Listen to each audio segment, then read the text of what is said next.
Okay, back to arts and crafts. Just have to make a paper template up for half the seat so I can mirror it and make the paper template for this part of the saddle so that I can use that template to make the fabric cutouts. And then this, I'll make a template for along the side here as well. Anyway, I've marked the center line. Gonna mark the center line. Be sure that you're right in the middle because you're gonna mirror everything.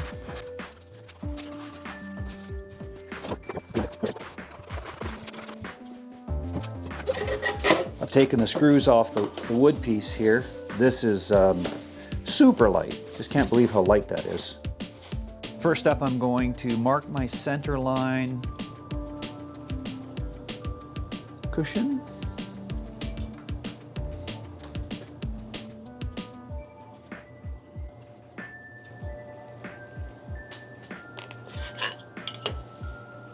Then I'll mark each line that I'm going to stitch.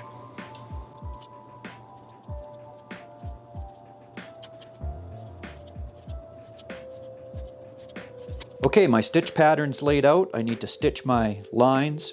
This is my center line. I'll stitch these lines on top of my backed piece of foam that I have, and then we'll see what that looks like. And then we can lay our pattern back on top, trace it out, trim it, and put our sides on. Okay, here we are at the dinosaur. This thing will sew anything. The needle is quite large. It leaves a fairly large hole, but this is fairly flexible fabric and I think it will close around the hole nicely. It'll give us a very aggressive looking stitch. I'm going to try it out and see if I like it. We'll just see what we can come up with. This is a walking foot, so it's a little better than our other machine there.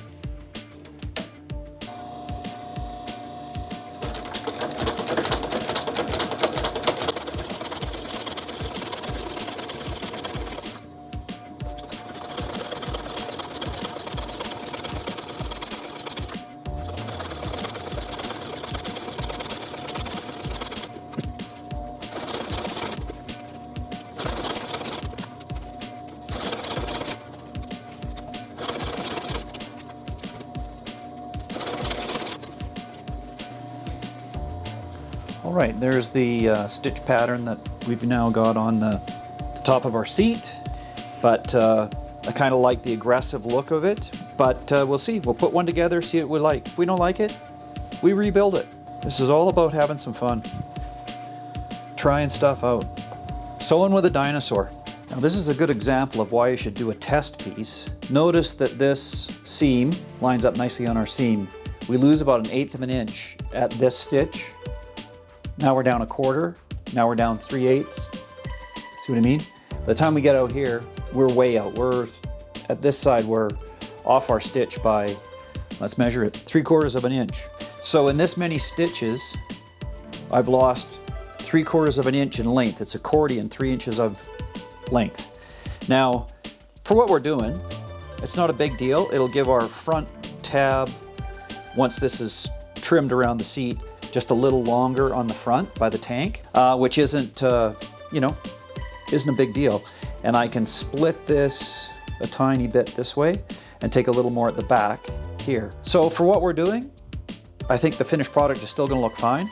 I don't wanna make a whole nother one to do this, but just so you know, you should always make a test piece at least 2 or 3, 1, 2, 3, 4 stitches, and then you can see how much you lose per stitch in compression. Make your measurements accordingly. I should have made an adjustment and made them a little farther apart, and then it would have accordioned to the right length. But like I said, it's for what we're doing. Once this is stitched up, this front panel will be just a tiny bit longer, which will be just fine. It won't affect our overall appearance that much. Now back on to the big girl Bernina. She's not as big as the dinosaur Singer, but she's a little beefier than your average domestic machine. Now what I've done on this side, this is very rubberized top for my seat, and it doesn't go well under the foot of this machine because this machine is not a walking foot machine. As you noticed on the bigger machine when I stitched it, it walks along very nicely, gives a nice big even step between stitches. This will do that just fine, fabric on fabric, but this rubberized material doesn't do that well on this machine. So I'm going to now stitch the perimeter, which locks these stitches, and then we can trim very close to our edge to put our sides on. It's hidden stitching anyway, it doesn't matter, I mean it matters how good it is, but you know what I'm saying, it doesn't have to look real pretty for what we're doing. So anyways, I'm going to stitch it upside down this way, fabric side up under the sliding foot, and the dogs will move along on the rubbered side and make a nice even stitch. Drawing a line to sew to.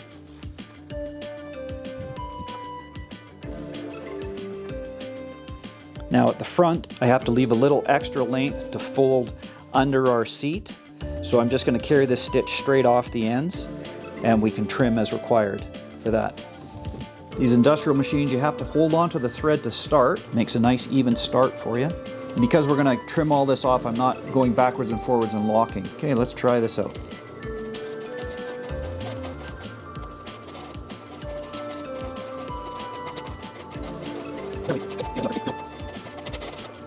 Okay, now we trim to our line, trim to within about 3/16, quarter inch of our line in this area, and get on with making the sides. Cleaned up a little bit, chalk off the edges. I'm going to leave my center line for now. We'll need that later. Now we can trim. It's easier to see from this side, so I'll trim from this side.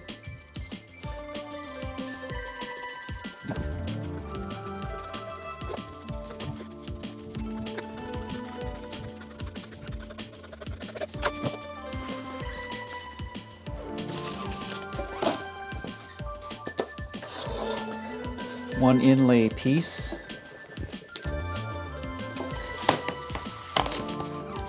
Ready to start shaping to the rest of the seat.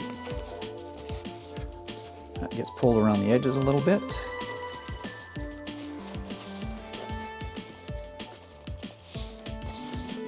Over our front.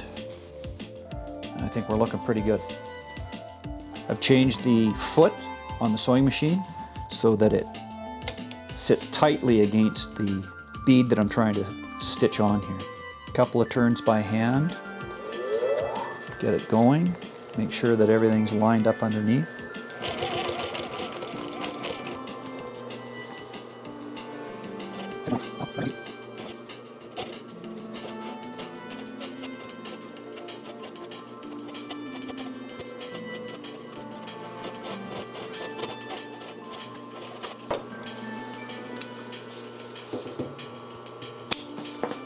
Now to make another template for this fabric on the sides, I need to make a flexible template, so I'm going to use masking tape.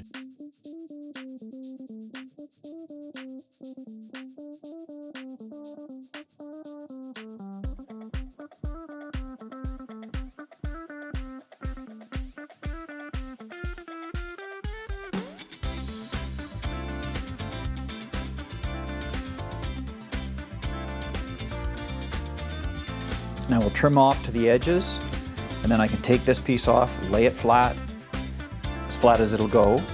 We know this is going to have a little extra fabric in this area, but we'll get this line, and this line, and this line, and then I'll just mirror it, make one piece that goes from here all the way around, see where we can go with that.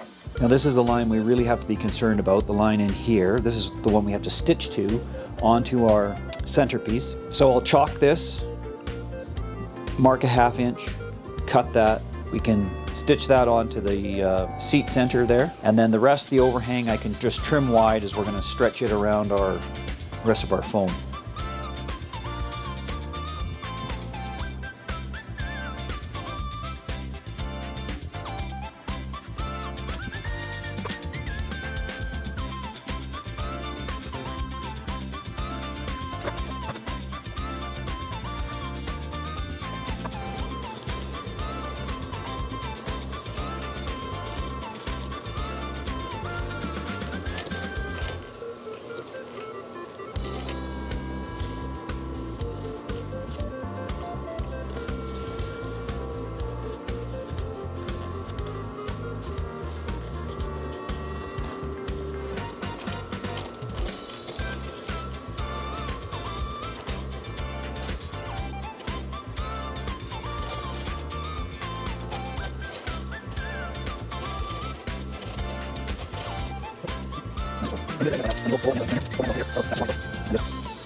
Now there's the excess sitting on the foam, and I'll stretch that into shape and affix it down. I think it's going to look pretty good. I had to take and add 1/2 inch foam all over the whole shape just to fill it out a little better so it looked a little nicer. So let's spray the glue on this surface, and then I'll begin the rest of the fitment. Pretty happy with that, the way that's going. Now I played with this for quite a while off camera to get the positioning the way I wanted it, so we'll start very cautiously.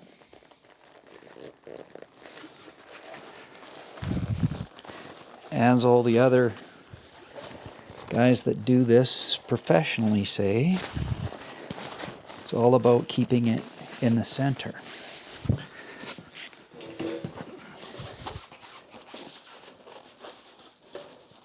There's our center line.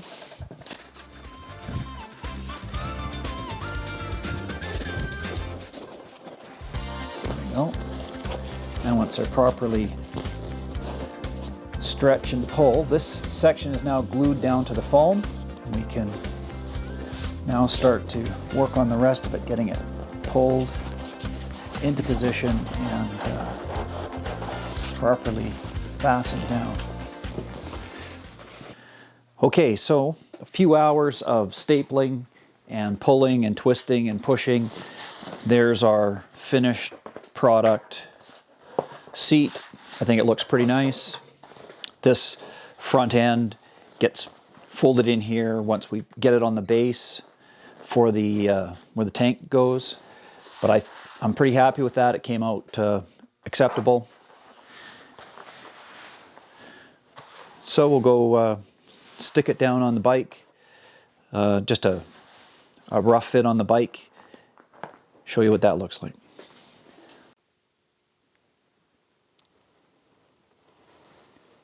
And that's the look on the bike. I think it came out pretty darn nice. It's not quite finished up in this front area here yet. This has to be glued down to the base, but the base is going to be either upholstered or painted black like the frame. I haven't decided which yet, but that's still yet to come, and you'll see that in the future. Anyways, that's what we've got for another build here at the ranch. Thanks for hanging out with me.